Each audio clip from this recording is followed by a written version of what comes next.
Welcome to First Reading, the Old Testament lectionary podcast that gives you the tools to thoughtfully interpret the Hebrew Bible. I'm Tim McNinch, a PhD candidate at Emory University. And I'm Dr. Rachel Wren with a very long title. Rosie Candathel has the week off. The first reading for January 16th, 2022 is Isaiah 62, verses 1 through 5, which follows nicely from Isaiah 43 last week, right, Tim? Yes, that's what you did. Yeah, right. Yes, as you all probably know if you followed the RCL, there's a lot of Isaiah in the lectionary. And as we've talked about in the past, there are two main parts to Isaiah. One that's set during the monarchy and the other during the Babylonian exile. And some scholars identify chapters 56 to 66, the last part of the book, as a third Isaiah, composed back in the land and focused on the work of rebuilding after the return to Jerusalem. Now, whether this is at the end of the exile anticipating return or on the other side of the trek home, our lectionary text in chapter 62 certainly participates in that sort of laser focus on the restoration in Jerusalem after a generation of exile. Though the first reading calls for verses 1 to 5, the natural boundary of the text runs at least through to verse 9 and probably all the way to verse 12. Yeah, this is such a beautiful passage, isn't it? Oh, definitely. It almost sounds as good in English as it does in Hebrew. Yeah. It's got such a powerful cadence to it, like a rhythm. For Zion's sake, I will not keep silent, and for Jerusalem's sake, I will not rest until her vindication shines out like the dawn and her salvation like a burning torch. Yeah. I mean, I can't read it without hearing MLK's sort of cadence in my head. Yes. So if you're using this passage, recruit your best reader to recite it. And it would also be a great tie-in to MLK Weekend, remembering a modern prophet who would not keep silent or rest while the rescue and rights of God's people hung in the balance. Absolutely. When you were reading it, that's where my mind was kind of going, but I couldn't really put a figure specifically to it. But when you said MLK, I was like, oh, exactly. Yeah. Okay, Tim, so what insights do you have for our listeners on this beautiful text? All right. Well, this prophecy starts out with the image of a city that's been decimated by war and is not yet restored, lying desolate, a place given scornful nicknames by the surrounding peoples: Azuvah, abandoned, God-forsaken; Shmama, desolation. And then someone speaks up. For Zion's sake, I won't keep silent until her vindication glares like the sun. And Zion, by the way, is a kind of poetic personification of Jerusalem. And also that word there, vindication, is a pretty good translation of the Hebrew word there. But notice that in the Hebrew, it's simply the word tzedek, righteousness. Yeah. But here it's not meant in the sense of Zion's moral uprightness, not that kind of righteousness. It's a righteousness in the sense of wrongs being righted, of slander being cleared. The speaker wants the world to see who Zion rightly is. So vindication works pretty well here. That's really nice. I love your attention to the voices of this text. I hadn't really picked up on it that Zion is sitting there and people are speaking cruel things to her. And it's almost like this voice cannot stand it any longer and so speaks out against those other voices. Yeah.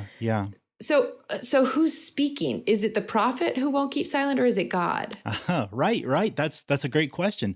And in fact, it's a bit ambiguous here, right? Which kind of makes sense. Often a prophet's words and God's words get kind of mingled up in these texts in such a way that the prophet expresses God's heart as his own speech. Yeah. So I think maybe both is probably a good answer to that question. Although grammatically, this prophecy is framed for the most part in the voice of the prophet, who speaks of God in the third person. And this prophet says that God will make Jerusalem a beacon to the world. And in this section, two main images are used here to give shape to that process. Okay, so one of those images, I'm assuming, has to do with this naming deal, right? Yes, exactly. God's going to replace those slanderous nicknames, God-forsaken, desolate, with new names. My delight is in her, Chetziva, and married land, Beulah. Naming itself, it's a really powerful motif in Scripture because names impart a sense of identity And they often communicate intimacy and relationship. Yeah. I mean, it's one thing for me to say, hey, you, and another to say, Rachel. Yeah. It means I know you. We have a connection. Mm-hmm. And the names in this prophecy are kind of like God's pet names for Jerusalem. They're intimate. They're emotive. They communicate how God feels about her. God says to her, I'm delighted in you. You and I are bound together like a bride and a groom. And that's the second major image in this prophecy, a marriage between God and Jerusalem. Yeah, you're totally right. And it's a really common image for God's relationship with the people of Israel. But as a woman today and knowing about the broader kind of context of this image, it always feels yucky to me when we start talking about Jerusalem as her and she, especially in this sense of like God being the groom. I mean, there's some pretty intense texts where God is a harsh or dismissive or even abusive husband. Yeah, that's totally right. And those sort of marriage images are even in Isaiah as well, especially as metaphors for Judah's exile, along with promises to bring her back, though she's been abandoned for a while. And you could look especially at Isaiah chapters 49 to 54 to find that motif there. But in this passage, the image is a bit different. God's affection for Jerusalem is framed. It's kind of the flush of young love. There's a sense of newness in this covenantal language, a sort of fresh start. I get that. I see that turn here, and I think that could be powerful. I'm guessing where you're going is that one still has to be careful with that marriage metaphor, especially in like a patriarchal, heteronormative context. Is that kind of where you're going with this? Is a preaching pitfall? Yes, absolutely. That is a preaching pitfall. We have to be careful not to assume that our own norms about courtship and marriage map onto the image that's here in this ancient text. It's picturing marriage in a cultural context that was definitely heteronormative, and where generally the bride and quite possibly the groom didn't actually have any say in the transaction. Yeah. That marriage was often an economic social structure. And yet it was also a context in which true affection and love could blossom. In that sense, this prophecy presents kind of like a best case scenario where the groom is simply gobsmacked by the loveliness of his bride. There are repetitions in this passage of the words delight, chafetz, and joy or rejoicing, mashosh. So I think it's appropriate to latch on to the affect of the metaphor while recognizing the limitations of its context, and then interpret it with reimagined metaphors that come from our own context, like falling in love, experiencing intimacy, resting in the security of a committed relationship with one's beloved. Interesting. So you're almost saying like the metaphor as it is interpreted in the ancient context doesn't work for today, but the way we interpret the metaphor of marriage could be a sort of corrective or addition to the text, which is a helpful way for us to think about it. Is that right? Yeah, I think so. I think the part of the metaphor that doesn't break down, that carries through across that hermeneutical gap, is the affect of it, the perspective, the feeling of God towards the people. And we can, refill modern metaphorical containers with that same affect. Nice. Very nice. Okay, cool. So what's the like defined preaching angle on the text then? Well, I mentioned a couple weeks ago the issue of Jerusalemite exceptionalism. Yeah. And that theme again is here in this text in spades. Yeah, right. God's affection is directed towards Jerusalem with a focus that can be compared to the exclusivism of marriage. But if we read God's relationship, God's covenant with Israel, as a microcosm of God's love for the whole world, then this prophecy contains a powerful affirmation for all of us that God loves us and identifies us as God's own and acts for our sake. I mean, there's certainly biblical material out there about the kind of living and behavior that we owe the God who created us. But this isn't one of those passages. This one emphasizes that God acts for us. It's about how special we are to God and how God delights in us. That's a really nice, I think that's another way that our modern metaphor of like falling in love works in this way, because if you think about that first blush of young love or falling in love, where you're so enamored of the other person that your love just like expands to the whole world around you and everyone around you seems wonderful or beautiful or that sort of thing. I like it. it. Yeah. Yeah, I think this has a lot of potential in it, and pastoral potential as well. I remember when I was pastoring, I had a conversation with a congregant once who had been away from a religion for a long time and was kind of testing the waters again. And for her main issue, her hang up was that she just felt anonymous to God. That if God has the whole world to worry about, why would God even notice her? She was really bothered by her sense of unworthiness, that maybe God was right to ignore her.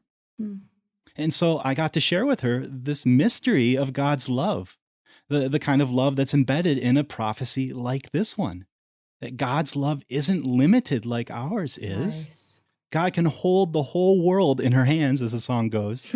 And yet when God looks at you, there's an intimate, personal, deep delight and joy that God has especially over you. Yeah. God knows you by name and even may have special affectionate names for you. That's delightful. Yeah. And that's a message that we'll preach, especially for those in our congregations who feel that they are the God-forsaken and desolate, who wonder if God even notices them at all. This prophecy says that they are, in fact, a crown of beauty in God's hand. And ateret tiferet, as verse 3 so beautifully puts it. That's really powerful. And I'm tearing up a little bit hearing you say that, because it reminds me of a story with my grandma. And the kind of larger idea is that you don't always know who those people might be who are overwhelmed by the sense of their own unworthiness. My grandma was in her upper 80s, and she was a devout churchgoer and prayed all the time, talked about Jesus all the time. And we talked once when she was, I think, 88 or 89. And she said, Rachel, I just recently realized that when God talks about loving everyone and being delighted with everyone, that means me too. And it was life altering for her at age 88 or 89, after having lived a life that seemed so embedded in that sort of overwhelming love of God. So that sounds like a simple sermon, but you don't know who needs to hear it. And all of us do, in a way, because it's so easy for us to get into patterns where we think it's all about what we're doing and trying to become better people. And being nice to people. All of the just sort of like moralistic gobbledygook. And we need to hear the good news that God delights in us. Yeah. And not just even beyond us as individuals, but us as communities too. This is a communal text. So, and it was directed in the first place at a communal relationship with God. Yeah, you're absolutely right. Really, the theological term for that is election, right? Election of a people. And you and I both belong to Reformation traditions, as we've discussed, that really value this theology of divine election. This is a passage that helps give a communal shape to that theological concept, which is so often misappropriated when it's taken in only in an individual direction. It can be insightful, for example, to notice that the Hebrew word for delight in this passage, which repeats a couple of times, chafetz, means delight in the sense of pleasure found in one's choice, a sort of delightful preference, you might say. And in this passage, whom does God show preference and experience delight in? It's the brokenhearted, the forsaken, the desolated. So divine election is a message of hope to them, that they're not, as a people, overlooked by God. They are instead exactly the kind of people who are the objects of God's preferential attention and deep love. Nice. A friend of the podcast, Kathleen O'Connor, who we had on when we were talking about Lamentations, has a nice little essay on this passage in the resource called Feasting on the Word, and puts this theme of election in words that are much better than I could give. So maybe I'll wrap up by quoting her. Kathleen says, "This is the God of the poor, afflicted, enslaved, and downtrodden. This God tells them that they are chosen, singled out, selected from all earth's people as God's beloved bride. Isaiah's passage supports divine election, not to buttress the contented, to uphold the secure, the confident, or the arrogant. Isaiah's theology of election is a rhetoric of immense power because it tells the poor, the second-class nation, the excluded and cast-off women of this world, that God takes immense delight in them. Mm-hmm. And I would only add then that this message is especially timely now when so many in our congregations feel lost or cast off or outside the scope of God's love and intimate care. They, it turns out, are the community in whom God takes special delight. That's a beautiful place to end this week's episode. Thanks for that, Tim. That was really wonderful. My pleasure. Folks, remember all of our episodes are at firstreadingpodcast.com and posted weekly on our Facebook page. We are so grateful to those of you who can sustain First Reading with your donations, and you can find that with the big donate button on the website. And of course, if giving financially isn't in the cards, don't worry about it. We're just happy to have you listening and getting something helpful from this resource. Thank you, as always, to Trinity Lutheran Seminary at Capital University for their generous grant in support of First Reading. And thank you all for listening. Until next time, I'm Dr. Rachel Wren. And I'm Tim McNinch. Have a great week.